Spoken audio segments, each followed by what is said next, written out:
news. Student loans are still under attack, and we have, as of August 1st, those of us who are on the SAVE student loan repayment plan, which is the one that Biden enacted that essentially, it has a stipulation that if you do not pay all of your interest and you're not even paying into your principal, any part of your interest that you didn't pay will not balloon. Because what's happening for a lot of people in the student loan business of paying back their loans is that they just are in snowballing loans over, decades. And so this is something that's being taken away. People in the SAVE program are being essentially forced to stay in limbo, but the interest is returning. So the snowball's returning without a means to essentially go back into active repayment right now, which is really kind of it's a quagmire. Here's another one. A new research revealing that emotional control deficits, there are emotional control deficits in generalized anxiety disorder. So what this means is that people who are diagnosed with generalized anxiety disorder, they are showing in this research that there is a decreased ability to regulate one's affect, which makes a lot of sense because this is sort of what's at the core of having kind of this kind of permanent kind of negativistic thinking and physiological kinds of changes that go along with having those types of thoughts in one's body over time. And so what I find to be quite hopeful about this study is that it, in my opinion, shows that this is something that, we have all sorts of skills and techniques we can do to regulate our affect and learn how to become more emotionally intelligent, more in touch with our emotions, and thus be able to sort of ride out those negativistic thoughts when we're in the midst of, dysphoria as it comes to our emotions. And so to me, that's a sign of some level of hope. Most recently, psilocybin, there's a new study that it was a study on mice, and they're showing potential in slowing human cell aging and increased lifespan. And so this is, to me, this was the thing that got psychedelics back into my radar again. I've been obsessed with this. I even run a social media website that I built, and it's got some international reach at this point. And we're all about, we're just professionals who are getting into psychedelics and people who want to learn more about it, and some people who've been kind of involved in it in a very long time. And so this study is actually something that's kind of re-enlivening, I would say, my desire to just connect with some people and see what they're making of this. We finally, where do we land at? Here we go. And then famous Stanford has a recent study that showed all sorts of risks with chatbots doing therapy. Apparently, these chatbots are giving really bad advice. They also do not catch when people have suicidal ideation, so they're missing the markers for that. This is something that, in order to get licensed in psychology, you've got to get trained and all this kind of stuff. And then also they have a biases towards and against certain diagnoses, and so they tend to say things that are quite stigmatizing to people with schizophrenia and some other disorders or other issues related to psychosis. And I found that really interesting. So are any of these headlines interesting at all to you, Steve? Any of these news stories? We can't hear you, Uncle Steve. I saw you come off mute. Can you hear me now or no? Yes. Thank you, Cora. Yes, they're all interesting to me. Well, maybe I'll just land there. This will be kind of like a little a teaser, and if anyone wants to talk about them anymore, I'm happy to chime in. And good morning, everyone, and happy to hang. All right. Thank you very much, Dr. James. And speaking of Cora, let's say hello to Cora. Thank you for doing the heavy lifting. Good morning. Good morning. Is there anything you'd like to talk about now, or did you want to wait a bit? I'll wait a bit. I'll see what other folks have to say. But Dr. James, a lot of that was very interesting to me too. Let's go back up to the top. If anybody in the audience wants to come up, please come up and talk about whatever you want. I have seen some raised hands. I've invited some people up, but they haven't shown on stage. Hopefully it's not a technological issue. Let's go back to Alfonso. Alfonso, good morning. Is there anything you'd like to talk about? I'm good for the time being. Thank you. All right, let's try Lynn. Lynn, is there anything you'd like to talk about? No, but I as well am interested in a couple of Dr. James's suggestions, so that could be cool. Did you want to talk about one of them now, or did you want to wait? No, I'll just wait and see where it goes. Thanks. All right, absolutely. Our birthday girl, Violet. And Violet, I just got a text. I haven't looked at it yet, but I will look at it before the top of the hour. Violet, would you like to contribute at this time? The same recharge. Yeah, I was interested in what Dr. James said about the AI therapy, because before I found Clubhouse and I was just looking to talk to anyone at all, basically, I had a lot of conversations with ChatGPT. I didn't treat it like a therapist, and I realized that whatever advice it gave me, wouldn't necessarily apply to me, but it was therapeutic to me in the sense of bouncing ideas off myself, at least. And so it's interesting that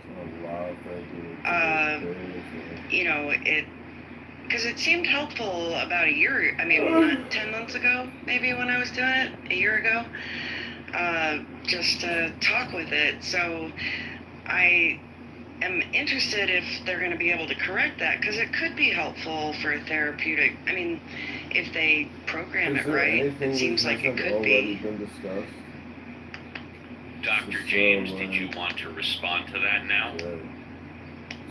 Yeah, I'm here. Sorry, I'm walking my dog, so I'm kind of juggling, and I was also getting into the actual original research just now, since you mentioned that.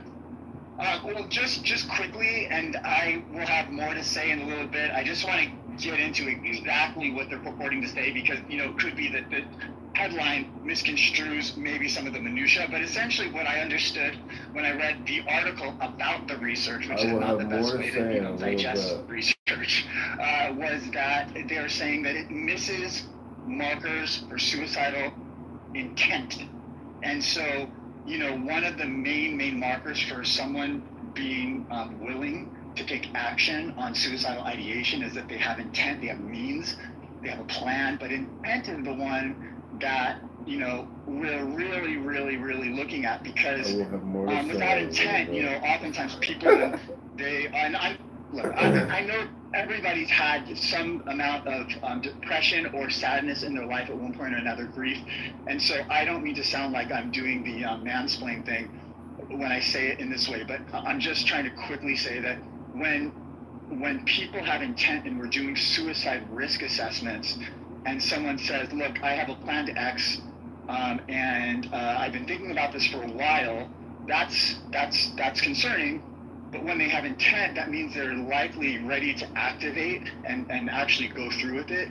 And many times there are people who also have suicidal ideation, and it's considered therapeutically beneficial to sit with that and figure it out, and plan around how to deal with it, rather than just avoiding it. And so I think that one of the things it was saying was that these bots are not picking up on that nuance, and it may be that the type of AI that they're using is something that's less robust. Like maybe if you were using the most powerful proprietary AI model, it may have better ability to pick up on some of those markers that are kind of not latent but implicit in the language, versus maybe a lower power model might not have the nuanced ability. So that's what I was trying to dig into, is to figure out what exactly are we talking about. I don't know if that's helpful. Did you want to respond, Violet? Yeah, I wanted to say I didn't think that was mansplaining. I don't think I've ever heard you mansplain, Dr. James, personally, anyway. And I see what you're saying. I mean, I do think that, like my experience with it, I wasn't treating it like an authority on what I should do with my mental health. So if you're approaching it as an authority as to what to do about your mental health, and it's giving you, misinformation or not directing you in the right way, I can definitely see how that would be dangerous. And I'll land there. Reverend Scott, when he first came on the show this morning, said that he saw Good Will Hunting. For those of you that have never seen it, it was written by Matt Damon and Ben Affleck. Matt Damon plays a mathematical genius who's basically a high school dropout, has spent many years in the criminal justice system, and he solves a problem. He solves mathematical problems at Harvard for fun. And he's taken to a therapist. And during the first visit with this therapist, as with the prior therapist, basically, he rips them a new one. This therapist is played by Robin Williams. And when he goes to see Robin Williams for the second time, Robin Williams says, "Come with me." And this is their second session. You got a thing for swans? Is it like a fetish? It's something like maybe we need to devote some time to. I thought about what you said to me the other day about my painting. I stayed up half the night thinking about it. Something occurred to me. I fell into a deep, peaceful sleep, and I haven't thought about you since. You know what occurred to me? No. You're just a kid. You don't have the faintest idea what you're talking about. Well, thank you. It's all right. You've never been out of Boston. Nope. If I asked you about art, you'd probably give me the skinny on every art book ever written. Michelangelo. I know a lot about him. Life's work, political aspirations, him and the Pope, sexual orientation, the whole works, right? But you can't tell me what it smells like in the Sistine Chapel. You never actually stood there and looked up at that beautiful ceiling. Seen that. If I ask you about women, you'd probably give me a silver, say your personal favorites. You may have even been laid a few times.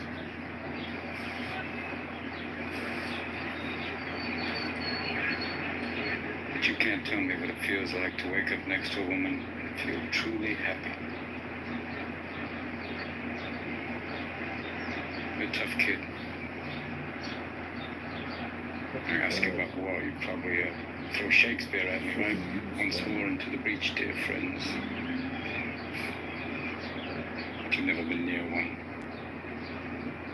You've never held your best friend's head in your lap and watched him gasp his last breath looking to you for help.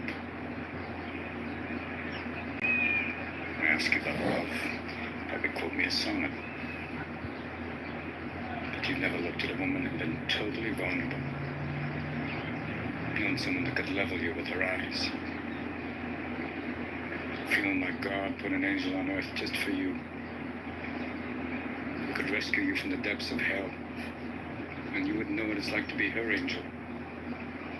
To have that love for her, be there forever. Through anything. Through cancer. And you would know about sleeping sitting up in a hospital room for 2 months holding her hand. Because the doctors could see in your eyes that the terms visiting hours don't apply to you. You don't know about real loss. Because it only occurs when you love something more than you love yourself. I doubt you've ever dared to love anybody that much. I look at you, I don't see.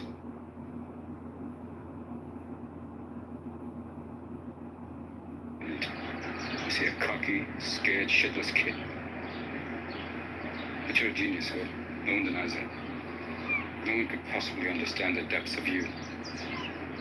But you presume to know everything about me because you saw a painting of mine. You ripped my fucking life apart.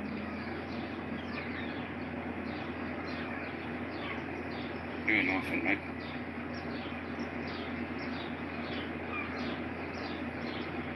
Do you think I'd know the first thing about how hard your life has been? How you feel, who you are? Because I read Oliver Twist. Does that encapsulate you? Personally, I don't give a shit about all of that, because you know what? I can't learn anything from you. I can't read in some fucking book. Unless you want to talk about you, who you are, then I'm fascinated. I'm in. But you don't want to do that, do you, Sport? You're terrified of what you might say.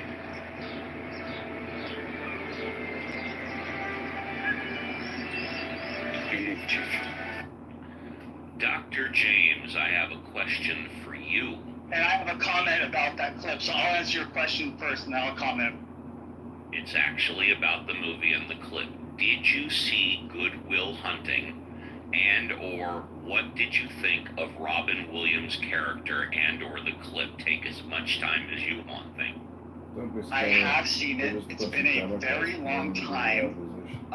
That scene is very, very moving, and it immediately triggered a couple of thoughts about my own experiences and also about the article and Violet's particular question. And so what I'm going to do right now is, as concisely, or let's just say as efficiently as possible, I'm going to try to answer those two questions or those two comments, and then I'm going to relinquish the mic. And I'm going to put in my best effort. So hecklers, just know this is not for lack of trying. So the movie itself I thought was beautiful, obviously, and that scene is moving, and I'll tell you, I mean, extremely moving to me. Like, I'm almost on the verge of, verklempt, Mike Myers' character, feeling verklempt. I'm feeling a little verklempt right now because well, think about it. How did Robin Williams die? It's like the irony and poetic sort of beauty of listening to that from the tragic way he ended his own life, to me is well, it's just really profound. But so regarding this particular scene, one of the things that came to mind regarding Violet's question was they also talked about this thing called therapeutic alliance, which happens to be a well-researched construct. This is one of the evidences for, and I think why, psychodynamic therapy, which is a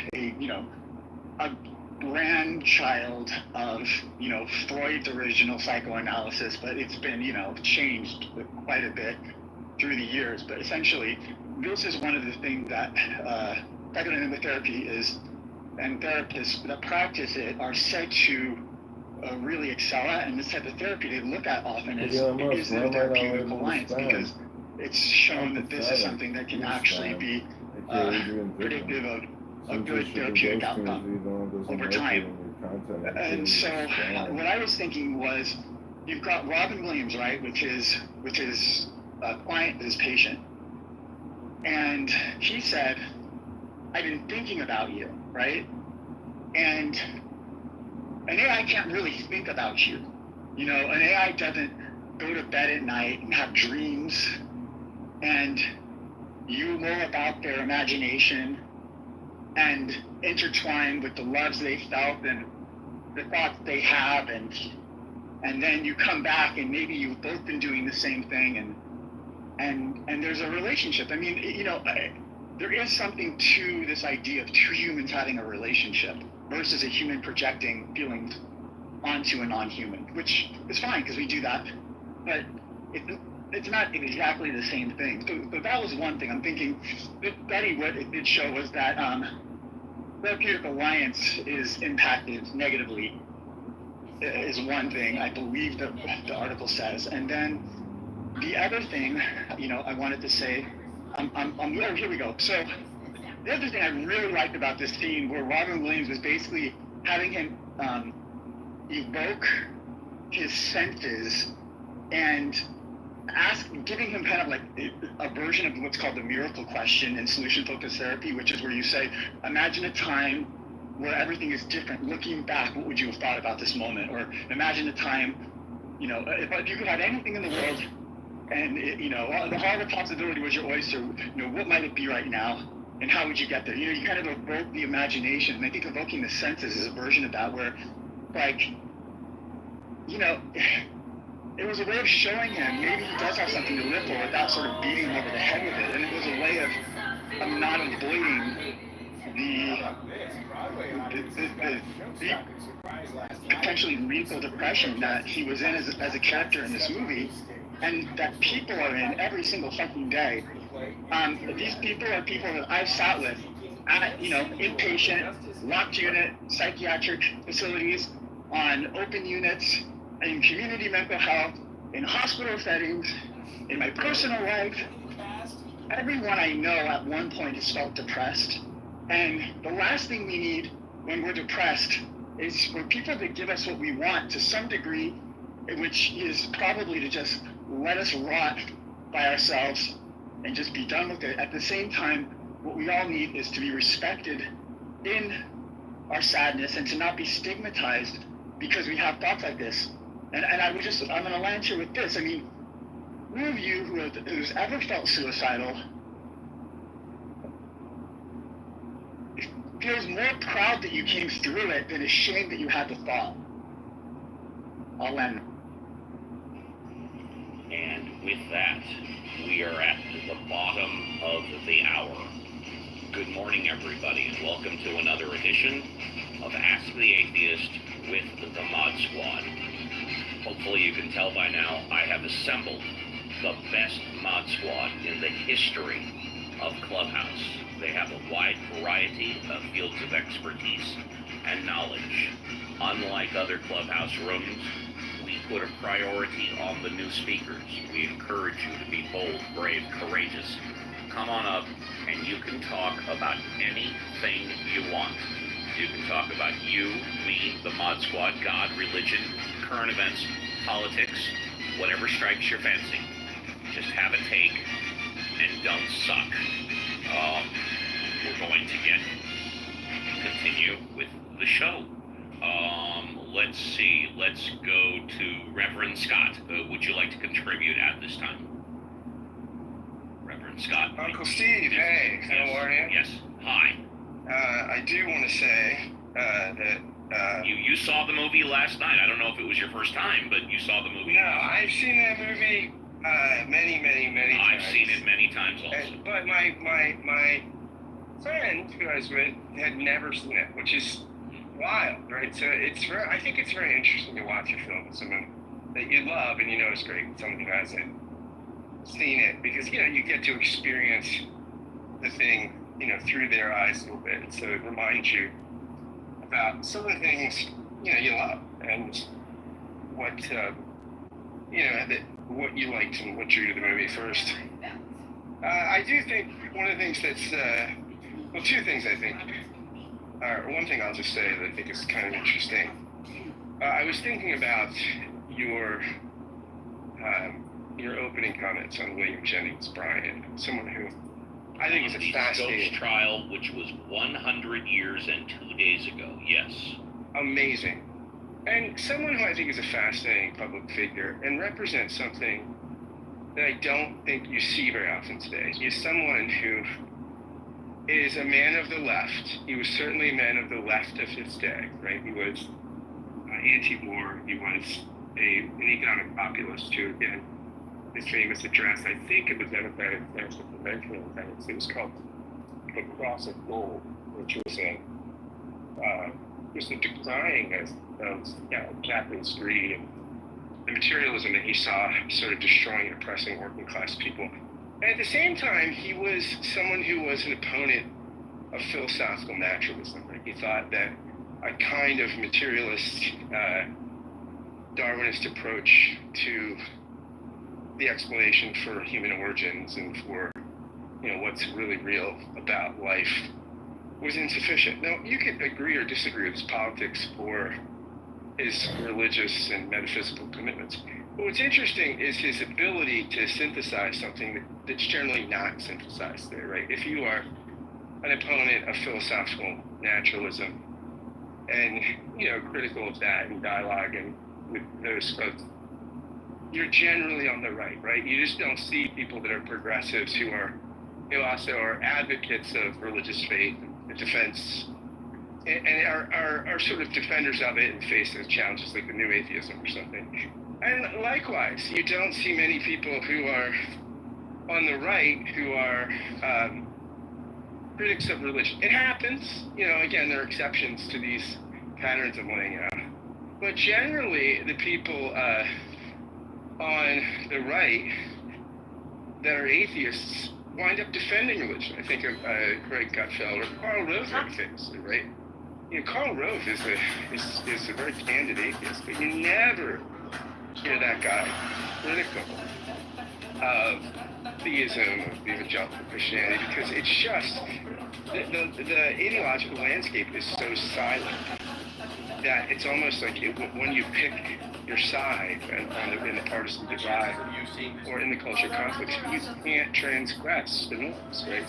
So there's this tremendous pressure to check every box. And what I think is great about you William James Jennings Bryan into the conversation is he was someone that defied simple categorization. I wish we had, and you know what, it's great. We have some folks like that here on our very own Mod Squad.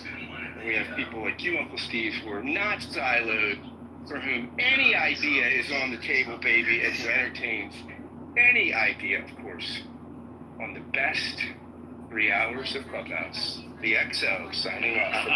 Thank you, XO. Alfonso, would you like to contribute at this time? I'm getting ready to go to the airport to pick up my brother. You got it. Thank you. Lynn, would you like to contribute at this time? Yeah, the whole, thing that Dr. James was talking about the suicidal ideology. That one's interesting because, what I found is most of the people that I'm talking to that are at that level, they don't talk about it at all before that. And I'm talking about those who have made the attempt and either got caught or actually completed their attempt. There was no talking about it prior to it at all. Back when I was 15, I had an attempt myself. And again, I never talked about it. There wasn't a sign. I came with a plan, but I never spoke about it.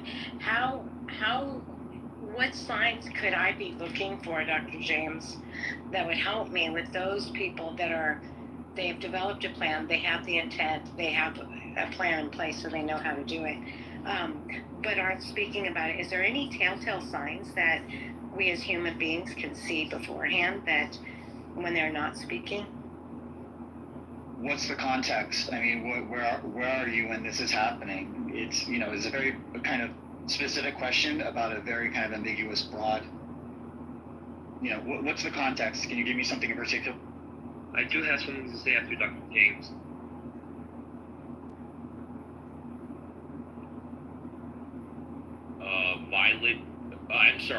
Lynn, could you give Dr. James anything specific, or would you like to hold on to that for a bit? Sorry.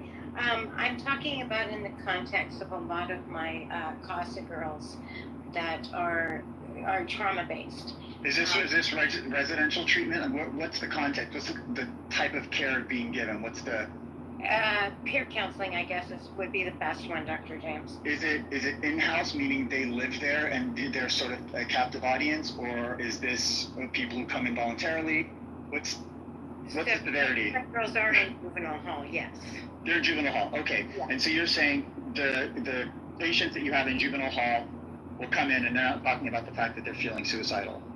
Right. And then they make the attempt and either they failed the attempt because they're caught, overdose, or they have completed, but there was no signs prior that they let through to me, who they trust immensely and tell a lot of things to. So the fact that they're not sharing that one, I was wondering if there was something that maybe I might be able to look into to do a little better job of catching those before they make the attempt. Well, I have some thoughts, but I'm feeling very hesitant that they think specifically, because I do not want this to be misconstrued by anyone as sort of the end sort of assessment of the way to do it, because this is a really hairy subject. But essentially, I mean, being able to build like this, even the study said, being able to build therapeutic alliance rapport, building trust to where someone doesn't get to the point where they feel like, they can't speak to you, but building a relationship where perhaps they feel like they can speak to you, I think should not be overlooked as one of the first most obvious things. But in terms of breaking down whether someone is going to activate, if you're in a forensic system, then you have access to suicide risk assessments that I would look into in particular and find out what they use at your facility. I would have those on the ready. I would get really familiar with the way they're sort of operationalizing these things and operationalizing risk to protect them, your client, and to protect yourself. But also because I think it can be really helpful. So for example, if someone comes in and they're telling you about, I mean, to what extent, okay, so look, let me just sort of come back to the middle here. Another thing I'm thinking about is impulsivity. I would imagine that many of the clients you have co-occurring diagnoses on record in addition to major depressive disorder. They probably are diagnosed with things like PTSD, complex PTSD, which is a trauma-based PTSD, which they are probably diagnosed, I'm just guessing, with some kind of, we used to call personality disorders, like borderline personality, which usually comes with some impulsivity, some black and white thinking. And so I think there are certain patients that as you get to know them, you will see that they are maybe more high risk as to acting impulsively. And I think there is also a percentage of people who really want to fucking go through with it. And yeah, they're probably not going to talk to you about what's going on. And so you would need a system that supports trying to figure out if they're hoarding their medicine, hoarding anything that they could be used to hurt themselves with. I mean, I just seem like there's so many different ways to look at this thing, and especially within the prison system or a forensic setting. I mean, I think you're right in the sense that the chances of someone feeling hopeless and wanting to do something like that and needing it would be markedly higher than maybe in other areas. And so it just seems like this is a real important question that I would not want to be your sort of final answer with, but more I would, offline, if you ever had something that came up in particular, I would, I to whatever extent I could offer some kind of specific feedback without it being considered therapeutic advice. Maybe I could do that. And then also, I would more recommend you go at your work, you get from this risk assessments and talk to the people within that environment who have a specialty in the forensic population you're working with to actually give you training on this, because anything I'm saying, it could potentially just be off because maybe I'm missing something within the general population of the people you're working with. I don't know if that makes sense. I'm sorry, I'm not trying to talk around this. That's perfectly okay, and that was Lynn. I do want to go to Violet, see if Violet wants to contribute, and if not, we have Euro and Steve, Benjamin. can I quickly... Oh yes, I'm sorry. Let's go to Alfonso, then if Violet wants to talk, then Euro, then Benjamin. Yeah. Yeah, I came across something not long ago. Might have been Robert Sapolsky in his interviews, or some other article. I'm not sure. I can't cite the source, but I found it really valuable.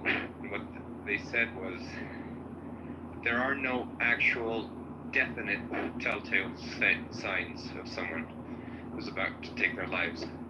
Many people who do this seem, joyful and happy, and they've come to terms with life, and they've actually come to terms with taking their lives. So you would think, oh, he was doing great. He was, happy. And That's when they're most. sorry. But that's when people can be most at risk because they can activate. Exactly. And there's also a medication that is, I think, being questioned and not being. I can't remember the name of it exactly. It's one of the bipolar meds that lifts people up. I know, not Elavil. I know. Yeah. So what it does is, it lifts, it elevates people, and so if someone has suicidal ideations, taking this medication gives them the impulse, the motivation to go through with it. And so I think it's important. I know someone who lost her husband to suicide, and it's just next to impossible to actually say, this person will go through with this. So that, this to kind of give us peace in the sense that we're not to blame when someone is going through such a harsh moment and actually decides to take their lives. But yeah, according to this article or something that I can't cite right now, I wish I'd saved it. I might have somewhere. It was probably 3 months ago or so. I'd said that you really cannot. Thank you. Violet, would you like to contribute at this? Oh, I thought. That was pretty much. You can't really tell for sure that someone will go through with it.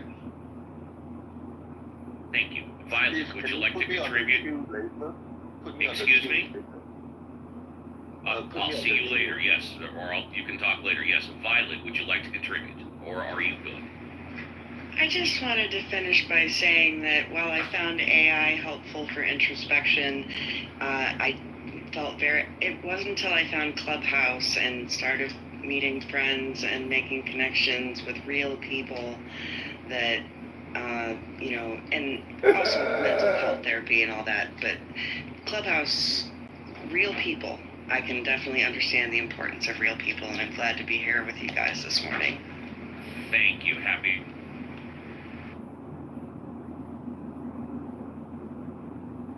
Again, what would you like to talk about? Euro going once, Euro going twice. Okay. Yes. I don't really have much to say. I just want to thank you for this forum that you put together. I agree with the people that were saying how great it is, and I'm glad that we have it.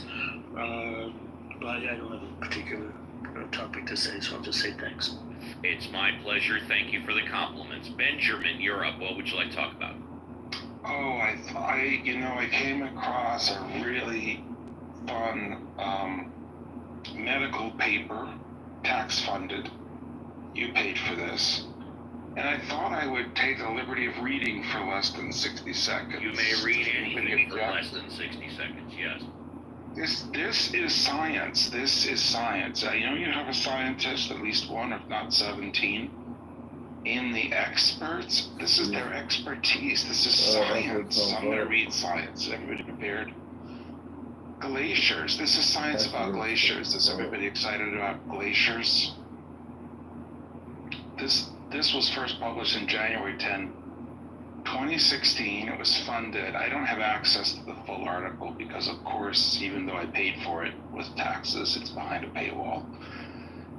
But this is about glaciers. This is science about glaciers. So everybody stay in their seats, get interested about glaciers and science. Actually, it's called Glaciers, Gender, and Science, a feminist glaciology framework for global environmental change research.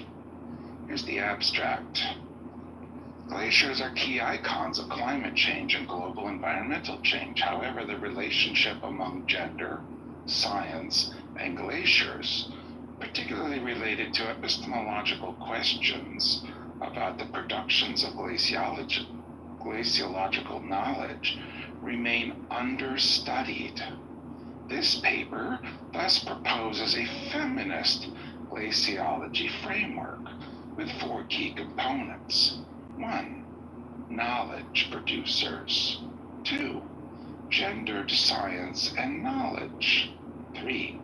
Systems of scientific domination. 4. Alternative representation of glaciers. Merging feminist post-colonial science studies and feminist political ecology, the feminist glaciological framework generates robust analysis of gender, power, and epistemologies in dynamic sociological systems, thereby leading to more just and equitable science and human-ice interactions.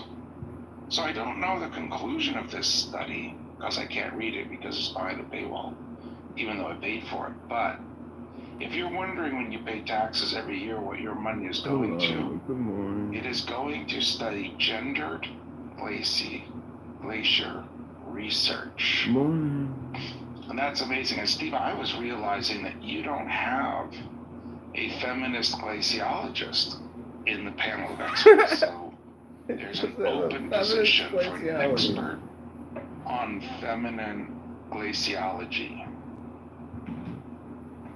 Well, thank you, Benjamin. Thank you. Thank you, Benjamin. I want to go to Daryl, who's Daryl, thank you for doing the heavy lifting. Did you want to contribute at this time, Daryl?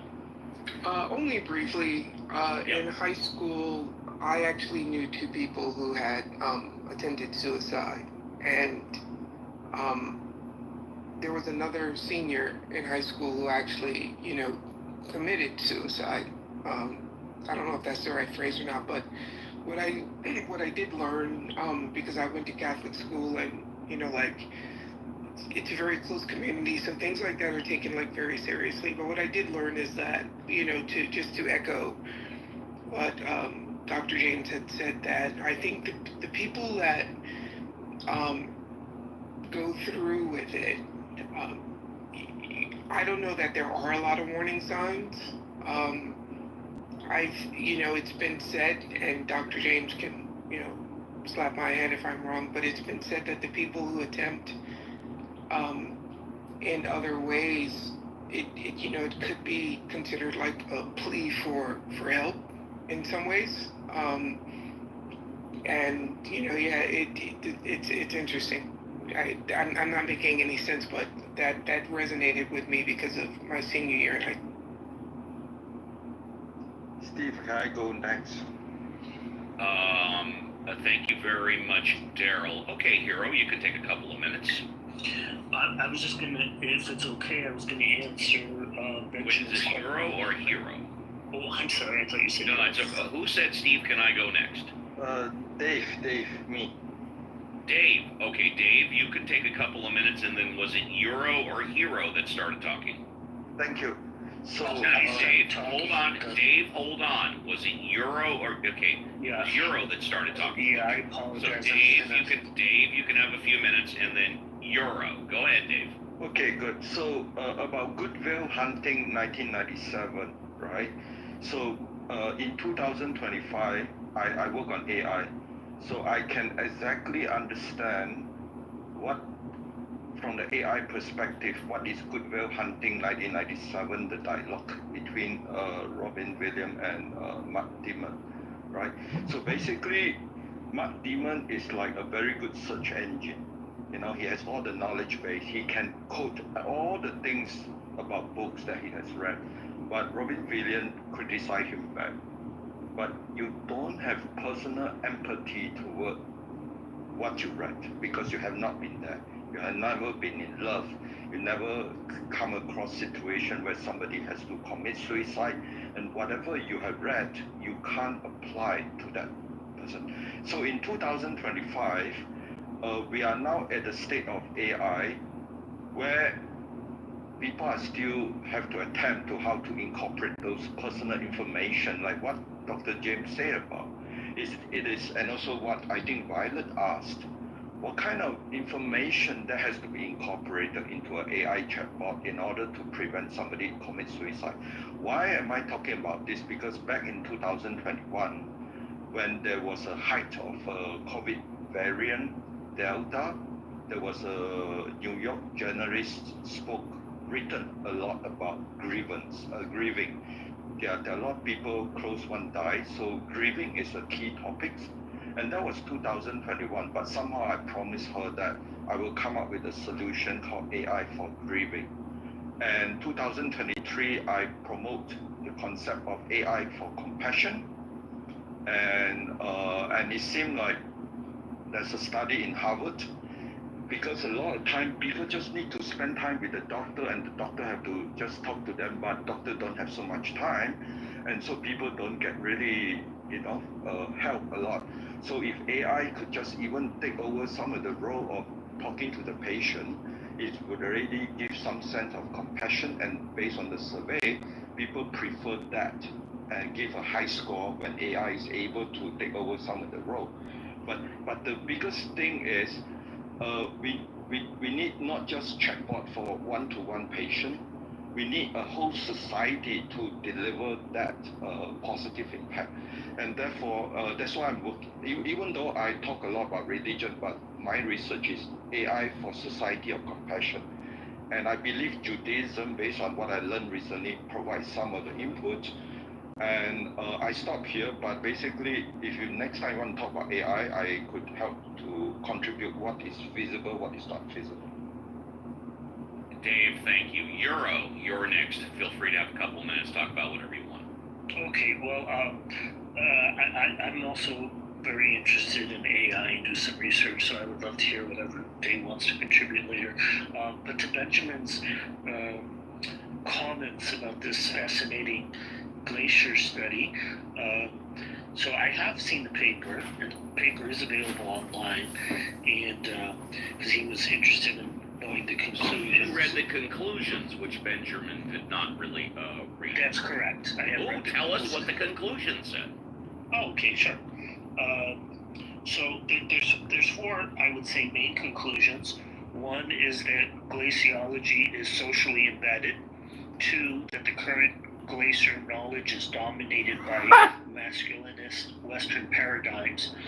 Three, that incorporating feminist insights can enrich climate science. And four, alternative glacial narratives matter. And then there's a short paragraph here I can read. A feminist glaciology framework helps reveal how gender power structures shape glacier knowledge production, and how marginalized voices, especially indigenous and local, can and should be included in scientific discourse. This results in a richer, more just, and socially grounded understanding of environmental change. So that's just a brief summary of the conclusions. If you look at the full paper, the conclusions is, let me see, I think it's like a whole page, but that gives you basically fine. Yeah. But I know he was concerned because he paid for it because he's a taxpayer, so at least in part, and the paper is available online. Believe me, Benjamin doesn't give a rat's ass about glaciology. What he cares about is that science is bullshit. Oh, I see. Well, the abstract, is always available, so it's not really fair to say that you don't know the conclusions, because it's summed up in the abstract as well. But the authors have made themselves available, and it has extensive references and footnotes and citations for what it's worth. Thank you. Uncle Steve, I got a question. Yeah. If Benjamin is alone, speaking in the woods, and there's no one there to hear it, is he still talking about the same things? That is a great question to ponder during the break, which is going to be up in 5 minutes. Would anybody on stage who has not spoken in the past half hour or so like to contribute? I would, if that's okay.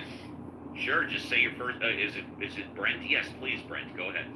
So, kind of two things. Going back a little while, Dr. James, first kind of comment was that people with greater cognitive ability might be more kind of detached from the kind of moral structures, and that kind of makes sense to me. I mean, obviously somebody like Nietzsche was highly intelligent, and I think questioning kind of the structures of society might require more cognitive ability.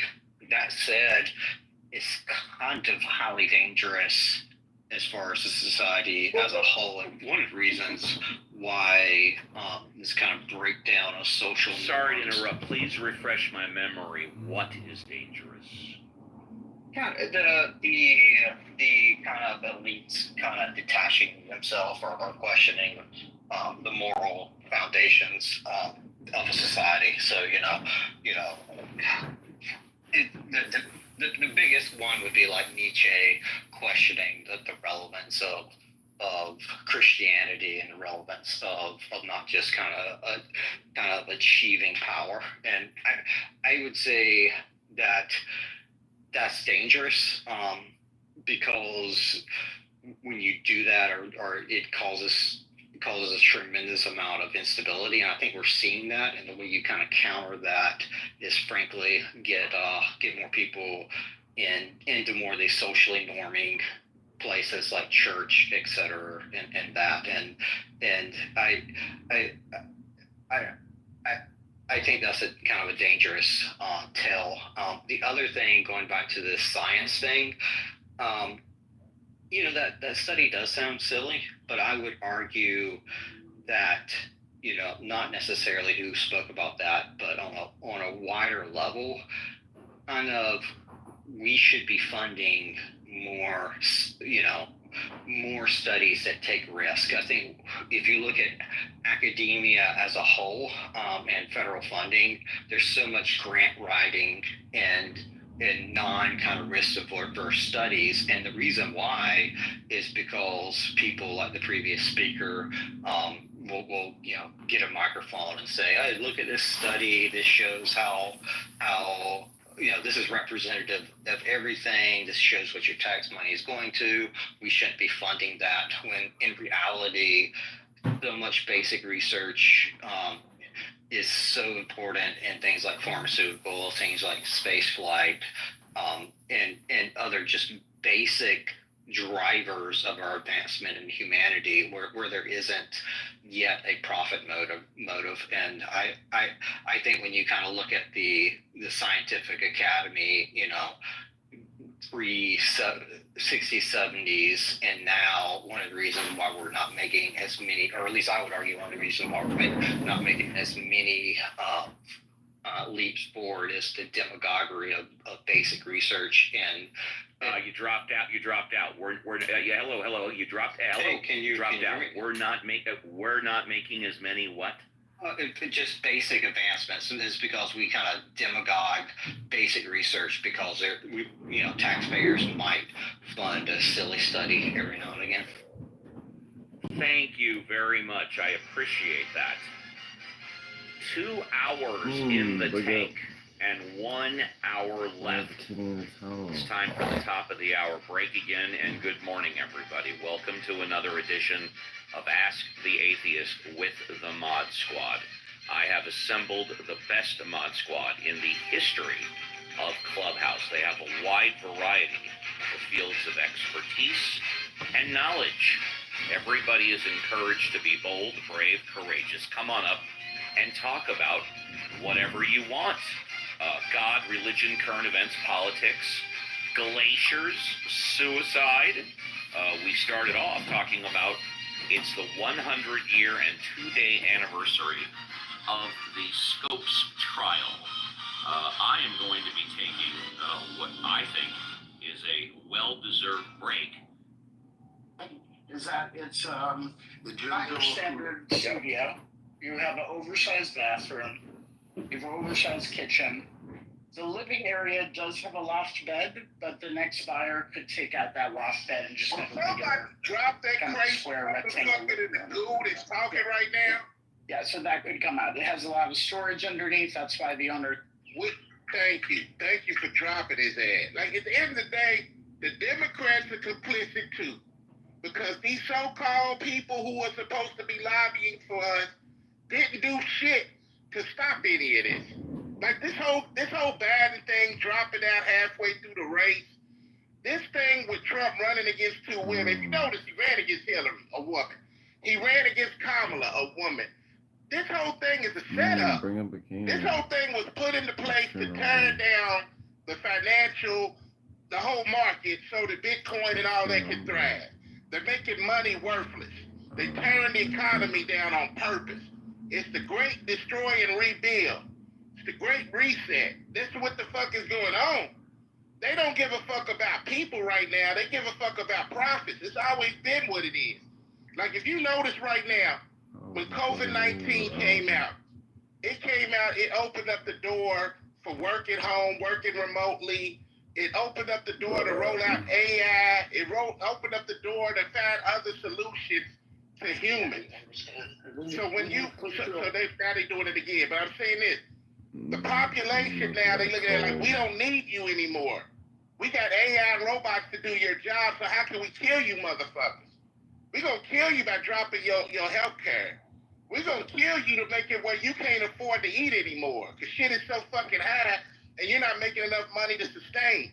The rent is too damn high, like that old man used to say. You got AI determining... Hold on, a couple questions. You're saying a lot. So is the market up or down since Trump took office? The market is, let me say this. The market is being controlled by Trump with this tariff shit, where you keep saying you're going to institute tariffs on these countries, and then you renege. Okay. So every time, hold on, I'm going to tell you how it is. You asked me about the market, let me answer it for you. You was the one who said, Trump, you're going to establish tariffs on these countries, making the markets go down every time you announce that shit, only to renege on it and make it go back up once you renege on it. Because once they see you don't do it, that's market control. That's true. So you are controlling the market. Okay, Trump, that's true. Okay, but next question, is the crypto market up or down? Crypto market is going up. Okay, and man, what has happened with inflation? Inflation is through the roof. No, it's gone down. It's gone down. It's gone down. To who? Let me ask you this. I'm talking about by statistics. I'm asking you advice. Let me finish. Let me make my bigger point. Trump, let me make my bigger point and you can respond. Okay, so Trump, I'm not saying this to like push back on you and say how great Trump is, but you're just like all over the place, right? And if you're gonna say like he's here to crash the market and all this, well, I mean, I just need to see it show up. So can you just have what your points you're making? Can you just provide your evidence for the points you're making? That's all. I can if I don't get cut off. That's the thing. When people are talking, you cut them off, they can't control their thoughts. My whole point of what I'm saying to you with this whole manipulation thing is this. You keep using statistics, and I get it. You got statistics, but I'm going off what people in real life are going through. Even in this room, let's go off the statistics of this room. Let's just talk for that. How many of you in this room, put a 1 in the chat if you think inflation is through the roof, put a 2 in the chat if you don't think it is. Inflation is not through the roof, sir. Okay, so you don't think $2,000 a month in a rural area for an apartment is not through the roof. You don't think unaffordable rent that's controlled by AI determining who can afford what isn't through the roof. You don't think the food prices, hold on, let me say this.